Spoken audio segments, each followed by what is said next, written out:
Welcome to my channel. আসসালামু আলাইকুম। আশা করি আপনারা ভালো আছেন। আজকে আমরা ফটোশপ নিয়ে আলোচনা করব। অর্থাৎ ফটোশপে কিভাবে পাসপোর্ট সাইজ আমরা কম সময়ের মধ্যে অল্প সময়ে তৈরি করতে পারি এই প্রসেসটা নিয়ে আলোচনা করুন ডিটেইলস। এখানে আমাদের ফটোশপে দুটো ছবি আপনারা দেখতে পাচ্ছেন। এটা হচ্ছে আগের ছবি, এটা হচ্ছে পরের ছবি। অর্থাৎ এই ছবি থেকে এরকম একটা সুন্দর ছবি কিভাবে রূপান্তরিত করা যায় বা সুন্দর ছবি তৈরি করা যায় কম সময়ের মধ্যে এই প্রসেসটা নিয়ে আলোচনা করব। তাহলে প্রসেসটা দেখতে হবে। তাহলে আমরা ছবিটি দুটোকে রিমুভ করে দিলাম। তাহলে আমরা আমাদের পড়াশোনাতে এখানে ফাইল থেকে ওপেন ছবিটাকে আমরা সিলেক্ট করবো। আমরা যে ছবিটা বা আমাদের ছবিটাকে আমরা কাজ করে সিলেক্ট করবো। এটা হচ্ছে ওপেন। তাহলে তারপর আমাদের ছবিটা এসে গেল। এই ছবিটাকে আমরা কি রোটেট করবো, রোটেট করে সুন্দর একটা পজিশনে নিয়ে আসবো। এখন প্রথম যে কাজটি আমাদের করতে হবে ছবিটাকে একটা মাপ দিতে হবে, অর্থাৎ ছবিটাকে নিজের মধ্যে নিয়ে আসতে হবে। অবশ্যই ছবিটাকে মেজারমেন্ট নিয়ে আসার জন্য আমাদের ফটোশপে ডান পাশে টুল বক্স দেওয়া আছে। এখান থেকে আমাদের ক্রপ টুল, এর নাম হচ্ছে ক্রপ টুল, এর নাম হচ্ছে ক্রপ টুল সি।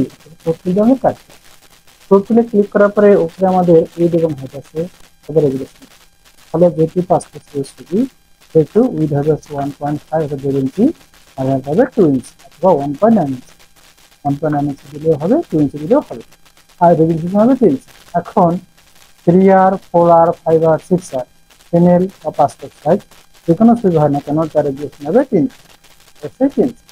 তারপর ছবিটাকে ব্যাক করে আমরা সুন্দর করে কেটে নিই। তারপর কি করে ইন্টারভিউ প্রেস, তাহলে আমাদের এই ছবিটা পাসপোর্ট আকারে তৈরি হবে। এখন আমাদের এই ছবিটাকে একটু ব্রাইটনেস দেওয়ার জন্য কন্ট্রোল সিলেক্ট করে ইমেজ থেকে অ্যাডজাস্টমেন্ট, তারপরে ব্রাইটনেস এন্ড কন্ট্রাস্ট, একটু ব্রাইটনেস করে দিলাম আমি, ভিডিও মতো দিয়ে দিন। তারপর এখন প্রথম যে কাজটা করতে হবে, আমাদের ব্যাকগ্রাউন্ডটা কাটতে হবে। ব্যাকগ্রাউন্ডটা কিভাবে রিমুভ করা, তো ব্যাকগ্রাউন্ড রিমুভ করতে পারবে আমরা তিনটি উপায়ে। আমরা আজকে সহজ শর্টকাটে অর্থাৎ কম সময়ের মধ্যে কিভাবে ব্যাকগ্রাউন্ড রিমুভ করা যায় সেটা নিয়ে আলোচনা। তবে আপনারা পেন্সিল দিয়ে রিমুভ করতে পারেন, আবার ম্যাজিক টুল দিয়ে করতে পারেন। আপনার হচ্ছে এই যে পলিগনাল বেসিক তিনটা টুলস ব্যবহার করেই আপনার ব্যাকগ্রাউন্ডটা রিমুভ করতে পারেন। আমি সহজেই ব্যাকগ্রাউন্ড রিমুভ করার জন্য যে প্রসেসটা ব্যবহার করি সেটা হচ্ছে ম্যাজিক টুল। এই ম্যাজিক টুলে ক্লিক করে আমরা আমাদের যে ব্যাকগ্রাউন্ড আছে এখানে ক্লিক করব। কিবোর্ডের শিফট বাটন প্রেস করে ব্যাকগ্রাউন্ডে ক্লিক করব। যে অংশটুকু আমাদের রিমুভ করা দরকার সেই অংশটুকু আমরা সিলেক্ট করব। কিবোর্ডের শিফট বাটন প্রেস করে রেখে মাউসের জন্য ক্লিক করে আমরা কালো অংশটুকু রিমুভ করে তারপরে কিবোর্ডের কন্ট্রোল ডিলিট বাটন প্রেস করব। তাহলে আমাদের ব্যাকগ্রাউন্ডটা রিমুভ হয়ে যাবে। ব্যাকগ্রাউন্ডটা রিমুভ হয়ে যাবে। এখন আমাদের ফেসের কাজটা করতে হবে। তো ফেসটাকে আমি কিভাবে পোস্ট করবো বা কিভাবে করবো এই কাজটা করতে হবে। তাহলে এখানে আমাদের ফেসে যদি কোনো দাগ থাকে অর্থাৎ কোনো স্পট থেকে থাকে তাদেরকে রিমুভ করে ফেলে। তো রিমুভ করার জন্য আমরা আমাদের যে হেলিং ব্রাশ থেকে ক্লিক করে সুন্দর একটা পরিষ্কার জায়গা সিলেক্ট করে কিবোর্ডের অল্টার প্রেস করে মাউসের লেফট বাটনে ক্লিক করি। তাহলে আমাদের সুন্দর জায়গাটা সেট হয়ে, তারপর আমরা যে জায়গাটা আমাদের দাগ সেই জায়গাটা কি করবো, মাউস ক্লিক করে জায়গাটাকে পরিষ্কার করবো। যদি কোনো দাগ থাকে তাহলে আমরা পরিষ্কার করে এভাবে পরিষ্কার করে নিতে পারি। তাহলে এখন আমাদের এই ফেসটা, যে ফেস আছে এই ফেসটাকে আমরা একটু ব্রাশ টুল দিয়ে একটু ঘষে নিলাম। ব্রাশ টুলের পরে এখানে ব্রাশ টুলে ক্লিক করে আমাদের যে আইকন আছে এখন আইকনে কিবোর্ডের ফার্স্ট ব্র্যাকেট সরি কিবোর্ডের সেকেন্ড ব্র্যাকেট প্রেস করে আমরা এটাকে ছোট হোক বড় করতে পারি। সেকেন্ড ব্র্যাকেট প্রেস করে ছোট হোক বড় করতে পারি। তারপরে সুন্দর একটা বৈশিষ্ট্য সেট করে কিবোর্ড অল্টার বাটন প্রেস করে মাউসের সেট বাটন ক্লিক করে আমরা জায়গাটা সেট করতে পারি। এখানে আমরা আমাদের যে অপরচুনিটি অবশ্যই কমিয়ে নেবো, আমরা যেটা 100% দেওয়া থাকে তারপর কমিয়ে আমরা হচ্ছে 25% বা 26%, বছরে দেবো এখন 30% বা 26%। তারপর এটাকে আমরা ঘুরছি, এটা ক্লিয়ার করার জন্য আমরা নিলাম। যে অংশ থেকে দাগ থাকবে বা পরিষ্কার থাকবে সে অংশটা আমরা পরিষ্কার করে নিতে পারি। পরিষ্কার করে নিতে পারি।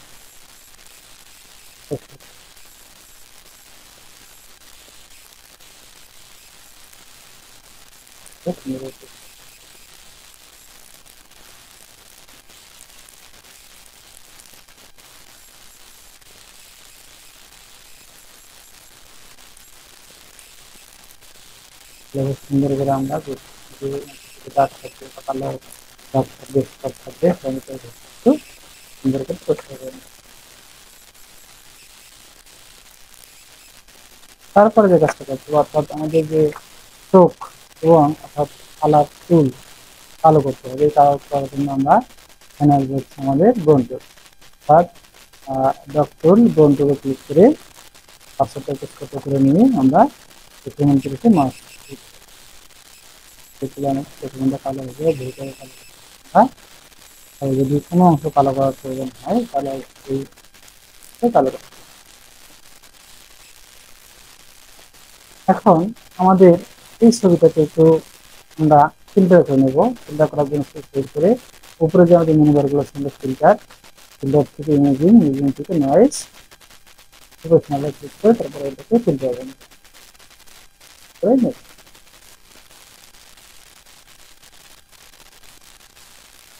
এখন ছবিটাকে একটু আমরা কালারাইজ করার জন্য অ্যাডজাস্টমেন্ট বা আমরা এখানে ক্যানভাস ক্যানভাস বা আমরা নিচ থেকে অ্যাডজাস্টমেন্ট হবে হচ্ছে কার্ভস। কার্ভসে এসে আমরা এটাকে একটু কালারাইজ করে নেব, ব্লুটা একটু বাড়িয়ে দেবো, একটু বাড়িয়ে দেবো, এবারে একটু বাড়ালে দেবো, নাহলে ব্রাইটনেস যদি লাগে আমাদের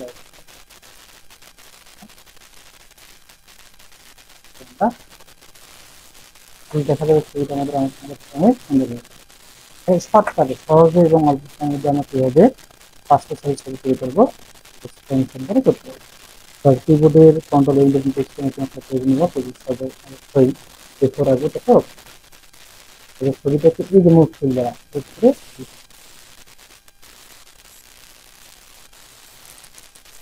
আমাদের পাঁচটা সাইজের ছবি।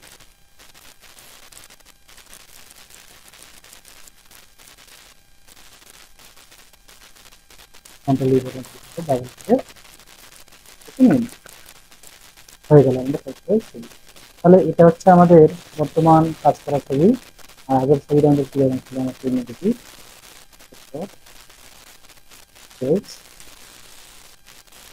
এই ছবিটাকে আমাকে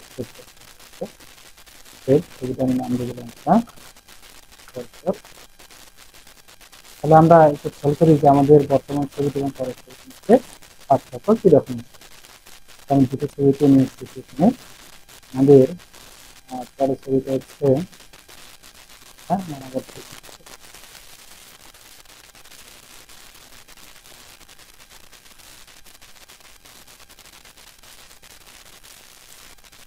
এটা হচ্ছে আমাদের আগের ছবি, পরে কাজ করা ছবিটা হচ্ছে আমার ঠিক আছে।